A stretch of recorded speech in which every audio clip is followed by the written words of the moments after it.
Do you have many pitches turned down these days? Nah.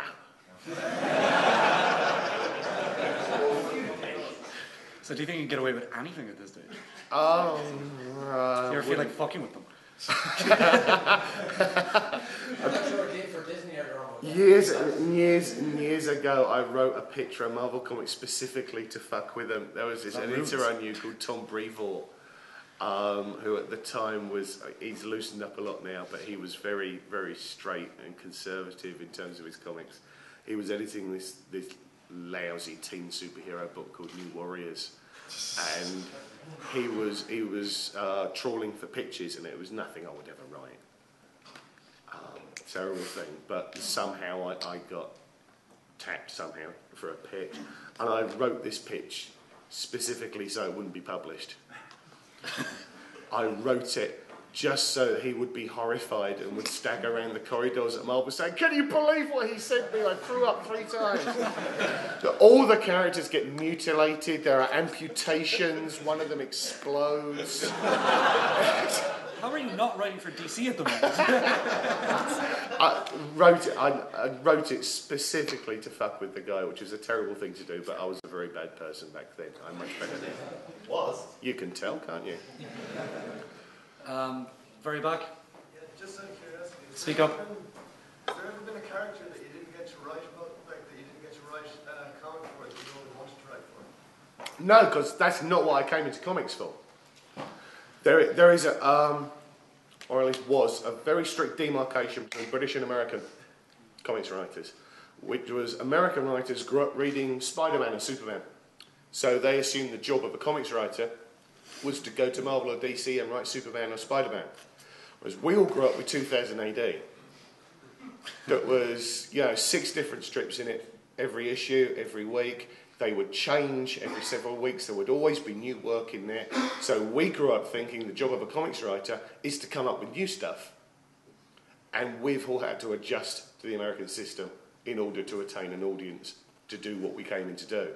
So none of us, with the exception of Mark Millar, actually, none of us went into comics to do their characters. The exception is Mark, because Mark has this deep, abiding, and unclean love for Superman. You? From what I've read of your work, there seems to be a discernible opposition to authoritarianism, cynicism, technocracy. And in that context, are you hopeful of the events in the Middle East and North Africa? Are you following those events, and how do they make you feel? Following them very closely, I hold out no hope at all. I wish I did. I wish I could say everything's going to change and the Middle East will no longer be a nest of fucking maniacs.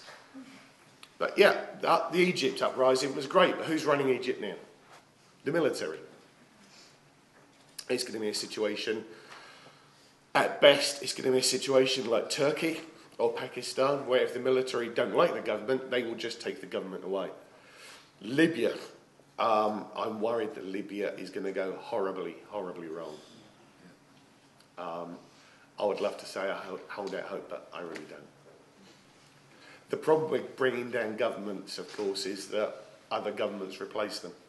I was just going to ask you about that, because, again, last year or so, Britain has had a regime change. We've just had one here. Yeah, I wouldn't glorify what happened at home with regime change. Yeah, it's kind of king is dead, long live the king. Yeah, different heads. Yeah, it always reminds me of the Bill Hicks thing about the difference between Democrats and Republicans. That I'm a Democrat, I think we should drill on the left. I'm a Republican, I think we should drill on the right. Yeah. And it just seems very much the same across the board. And how do you remain optimistic or hopeful about that? Oh God, you don't. No, we're all doomed. Can I just, as a follow-up to that, yeah. say, from my reading of your work, there is a rejection of cynicism, but replacing it by saying all political entities are the same is just giving oxygen to those cynical forces which are out there. So that I definitely think there is a difference between various political parties and political systems, and I know you accept that yourself, Wise, when people say things like, oh, the Democrats and the Republicans are exactly the same, even if to a large extent they are... Well, yeah, it's not completely true of the American system, as is currently being illustrated over there. It is, unfortunately, largely true of the British system, where everything converged on the centre-right by design. This was Tony Blair's roadmap to power, occupying the centre-right space. I'm particularly cynical about the British system because I've watched the death of socialism over the last 20 years. In general, I agree with your point. Okay, I think we have time for about 2 more questions, that's it. Let's go with somebody who hasn't asked before.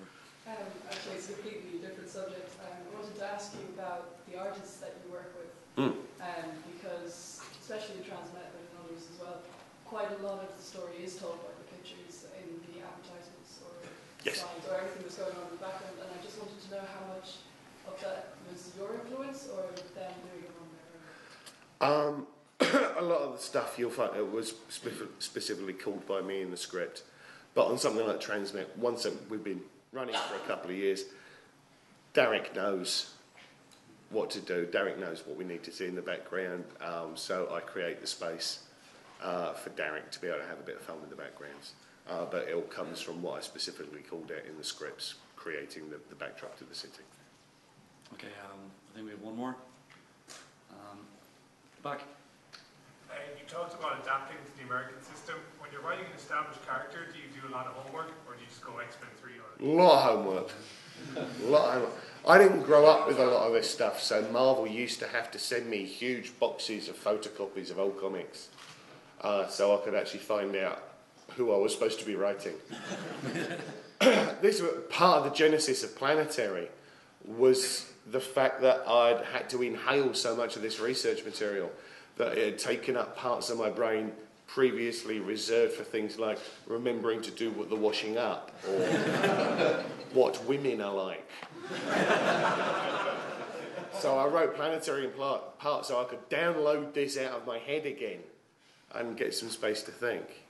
Just on that point, like, do you hate having to trawl through the dross of previous writers? Like, Sorry, should I just say that Matt is variously being described as like the elitist comic book reader who only reads things by David Mazzucchelli and Chris and hates mainstream comic books with a passion. That be correct, Matt? Yes. You need to think of this old stuff like the pulp writing of the 20s, 30s and 40s. These were people doing creative stuff to the very best of their skill, very, very quickly. And sooner or later, when you're doing that, the cracks start showing. And sooner or later, you're that guy who has written the story in which the villain is a giant head balanced on a jet skateboard, and he's got little tiny arms, and his name is Modoc.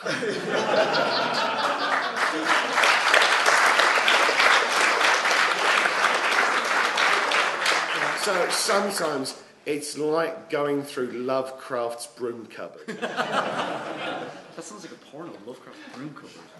Alan Moore. For Alan Moore. Yeah, I just want to thank you for the recurring nightmare I have of Elvis Modoc's Thanks to Next Wave. It was my pleasure. You're very well, Jason. Can we have, once again, a big round of applause?